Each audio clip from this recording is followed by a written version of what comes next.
Hey amigos y amigas, you're listening to the English Made Simple show. This is episode number 159, number 159, número 159.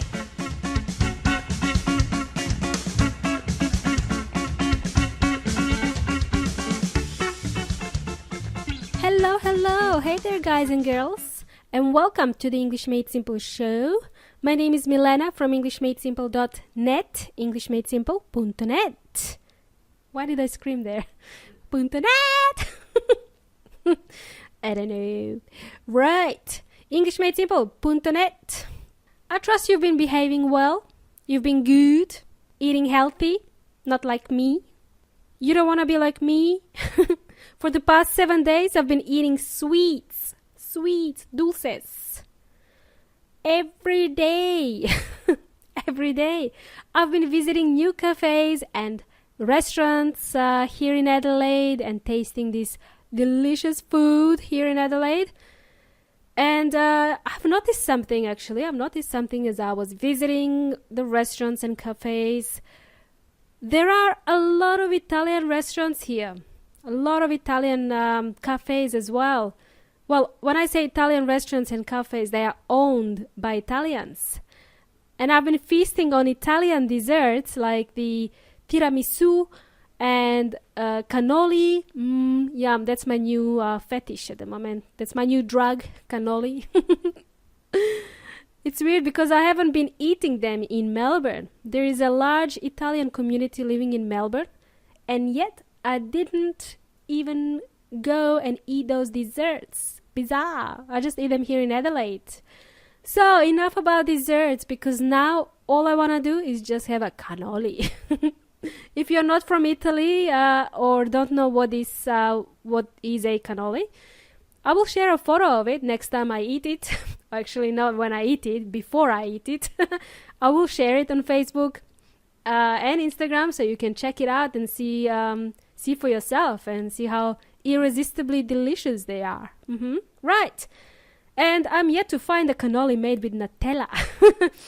Okay, guys, let me jump straight into today's episode. Enough about cannolis and Italian desserts. So I have touched on collocations in the last episode. And for the new listeners just joining us today, welcome, first of all. Let me quickly explain what collocations are. When the native speakers speak English, they use collocations and phrasal verbs to form sentences. Collocations are two words that, when you put them together, they sound natural to the native speaker. Like, for example, we say make a decision, and we don't say do a decision. Make a decision, that particular phrase sounds more natural to the native English speaker. Make a decision. If you want to learn more about collocations, please go back to episode number 158 and episode number 15 as well. So 2 episodes here to find out more about collocations. Alright, having said this, in today's episode, I would like to share more collocations that you will find useful, that will help you, something that you can start using today. So I want you to pay special attention to the phrases and examples in this episode. By the way, amigos y amigas, I said pay attention. Pay attention is also a collocation. In Spanish, this is poner atención in Spanish. But in English, we say pay. Pay attention. I'm going to share 7 more collocations today. And this is in addition to the ones I shared in the last episode.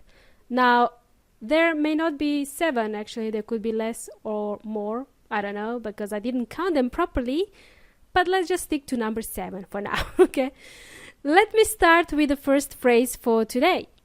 If you've been listening to me for a while now, you would have noticed how I often make a fool of myself.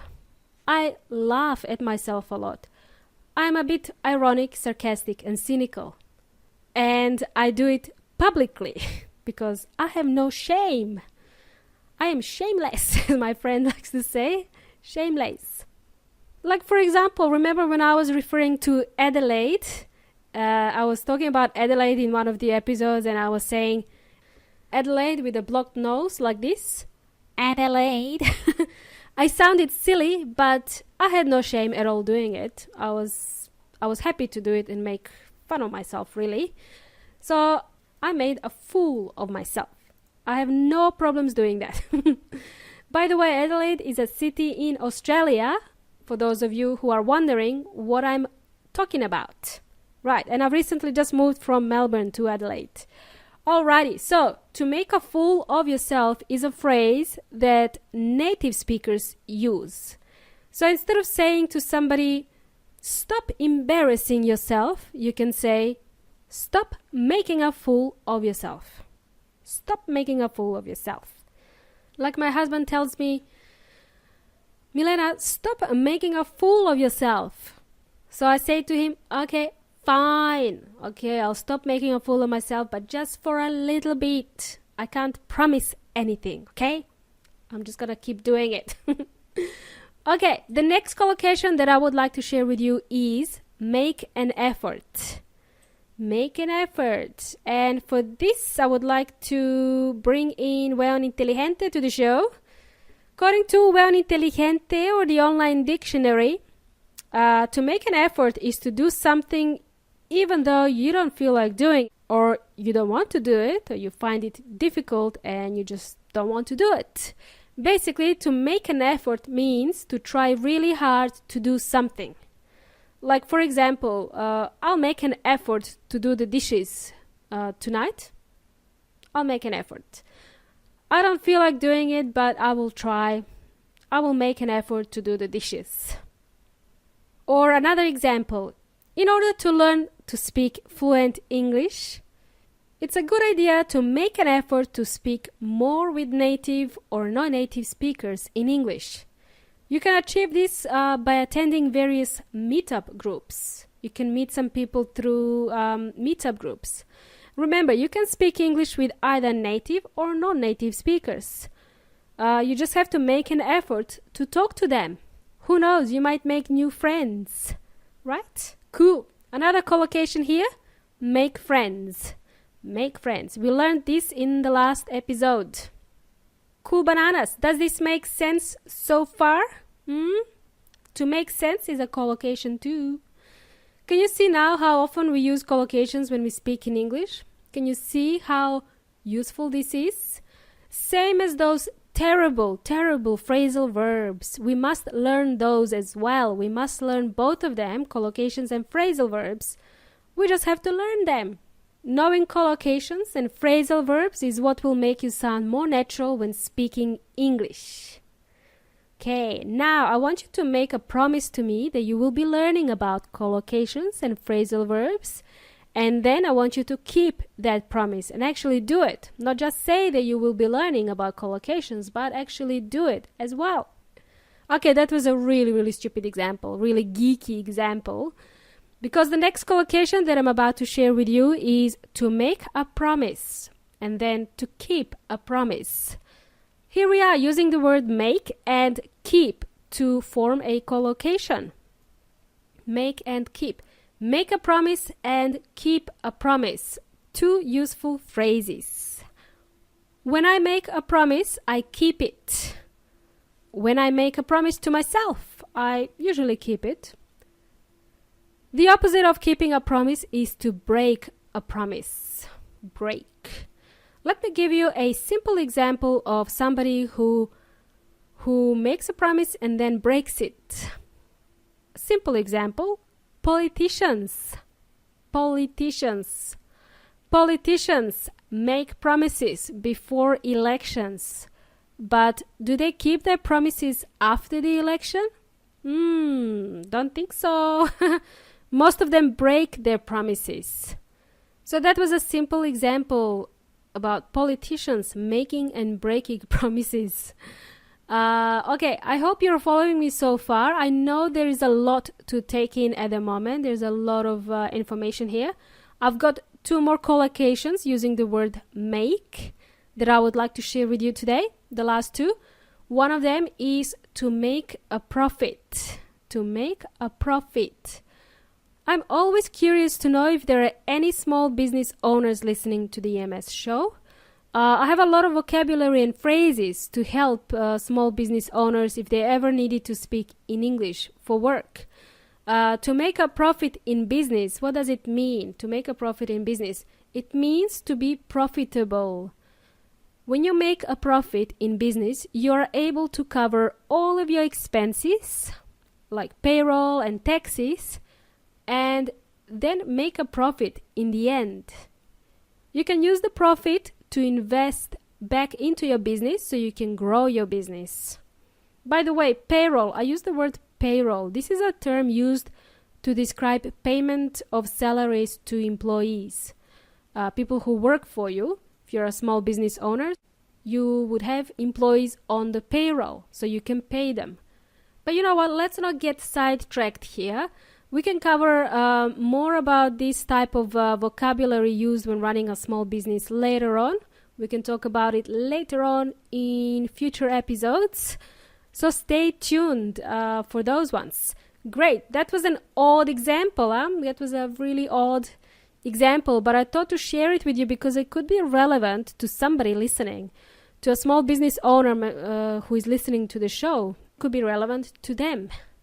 Alrighty, do you need more information on collocations? You can make an inquiry on my website to learn more about collocations.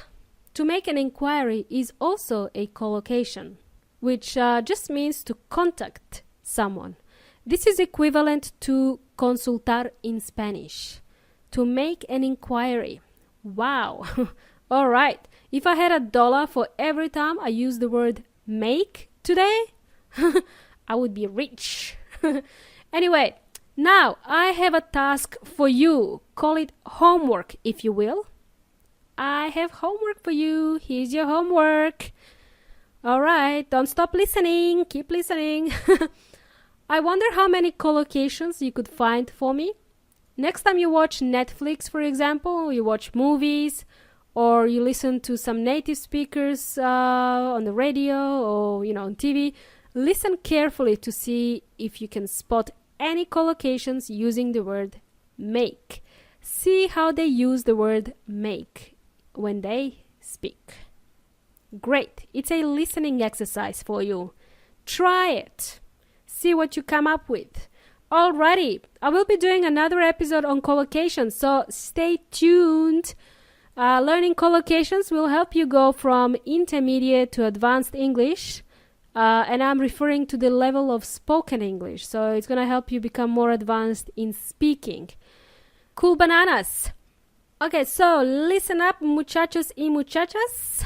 We are approaching the end of the show. I just want to share something with you. I'm planning something special in a couple of weeks. I will be doing an interview with a psychologist from Brazil. Yes, her name is Nati, and she's passionate about helping immigrant women adapt in their new home overseas and basically to enjoy their life overseas.